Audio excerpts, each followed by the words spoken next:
All right, so good morning, everybody, and welcome to lesson 3, discussing how to use an AED, which stands for Automated External Defibrillator. Big words. Basically, it's shocking the heart. Before we get into the lesson, I want to review a couple things. First of all, I know you already saw the CPR test question answers. Again, those are for the practice test from the previous lesson. Please, as you take these practice tests, make sure that you write them down and then come back in and check your answers as I give you the next set. Okay, so don't rely on my answers. Do the test first on your own and then come back. The second thing I want to just review, and I said this to the group that we had live, which, by the way, those of you that missed our live session, I did put a recording of it in your Google Classroom. I encourage you to go take a look at it. And when we do these live sessions, we really do want you to be there. We're not getting the great numbers, and those of you that are there, thank you for being there. It's actually kind of fun. We goof around a little bit, we talk, we just see how life is, and then we go through just a couple things, and they're usually pretty short. I think yesterday's was about 20 minutes. So hopefully you're willing to come in if we do it again soon. I want to review one thing, and that is what's called PPE. If you paid attention to the news at all of late, you've heard the letters PPE quite a bit. PPE stands for Personal Protective Equipment, and this is something that, as young people, you will learn more about. So, my family, we are Red Cross lifeguards, and obviously a CPR instructor as well. This is a breathing barrier that we have for our lifeguard skills. This is a little bit more fancy one, but if you, here's the adult, here's what you use for a baby. If you do choose to be a lifeguard, you will get your own of these.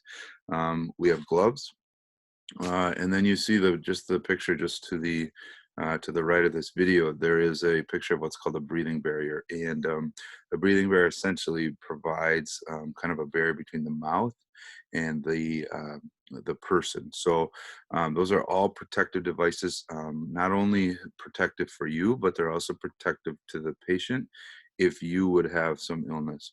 So it kind of goes both ways, and it's a really, really good idea. Now, as I told the group yesterday, a lot of times PPE is a great thought.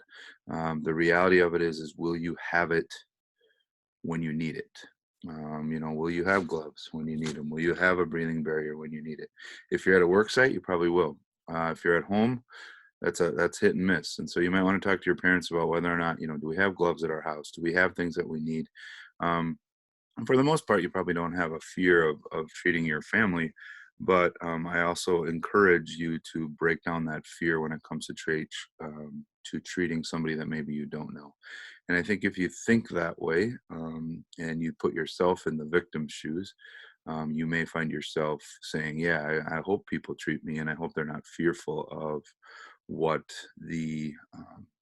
what that germ piece is. But I mean, you're not going to look at somebody and go, I don't have gloves, so I'm going to walk down the street, get some gloves. I'll be back. I hope you're still alive when I get here. You're going to treat. And I want to make sure you see it that way and see how important it is. So as we go through this AED lesson today, note a couple things. First of all, this is the AED from school. There's about 8 of these in the school buildings, and you can kind of you can look at them sometime. We encourage you not to take them out unless needed. I'll be opening these up a little bit later in the lesson so you can see what's in here. And then I have a training device that looks like this. It's actually just made by a little bit of a toy company kind of thing, and it actually works really, really cool. It makes some cool noise. This is a training device only. No shock will be delivered. Okay, so it's just something that we can practice with. And if I see you and when I see you again, we'll probably do some of these practice things at some point. So those are the things you have to look forward to today. It's a little shorter lesson. There won't be much homework in this one. But I just want to make sure you go through the videos. And if you have any questions, make sure you reach out to me so that I can kind of work you through those things. So I hope you're well. And I look forward to this lesson. And I look forward to you guys being in full participation mode. So here we go. Thanks, guys.